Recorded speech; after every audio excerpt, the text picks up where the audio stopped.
Du football ce soir avec un match sous haute sécurité à Marseille. À 21h, l'OM reçoit l'Olympique Lyonnais pour rejouer le match de la 10e journée de Ligue 1. Entaché en octobre dernier par le violent caillassage du bus des joueurs de l'ancien entraîneur Fabio Grosso, lui-même gravement blessé au visage, on s'en souvient.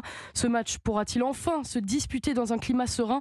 Reportage autour du stade Vélodrome avec le correspondant d'Europe 1 à Marseille, Stéphane Burgat. Classée en alerte maximale, cette rencontre effraie déjà les riverains comme Michel qui habite au carrefour où les Lyonnais ont été caillassés. Ah ouais, moi je me sens en insécurité là. Ils étaient en fait juste là. Moi j'habite juste en face. Je serais sortie au magasin, la supérette que je vais d'habitude à côté. Tant si bien je me serais pris le caillou dans la tête. Dans le quartier, d'autres sont optimistes comme Ahmed, le patron d'un snack, rassuré par l'interdiction de déplacement des supporters lyonnais. Je pense que c'est mieux. Il n'y aura pas de débordement comme la dernière fois. On sait qu'entre Lyon et l'OM, il y a toujours le changement et tout. Et là, c'est parti en live. Et cette interdiction de déplacement, justement, elle désole certains supporters marseillais comme Mathieu. Malheureusement, c'est dommage et bête qu'ils sont pas là. À cause de deux imbéciles qui ont tiré 3 cailloux, des idiots qui veulent casser, qui veulent faire des bagarres, ça prive d'autres personnes de venir voir ce beau match. Pour moi, c'est pas la solution. Les joueurs lyonnais, eux, reviennent avec un souvenir encore vif des événements, mais verront leur sécurité renforcée. Ils résideront dans un hôtel en dehors de la ville et leur trajet se fera dans un bus banalisé avec des vitres renforcées. Marseille, Stéphane Burgat, Europe 1.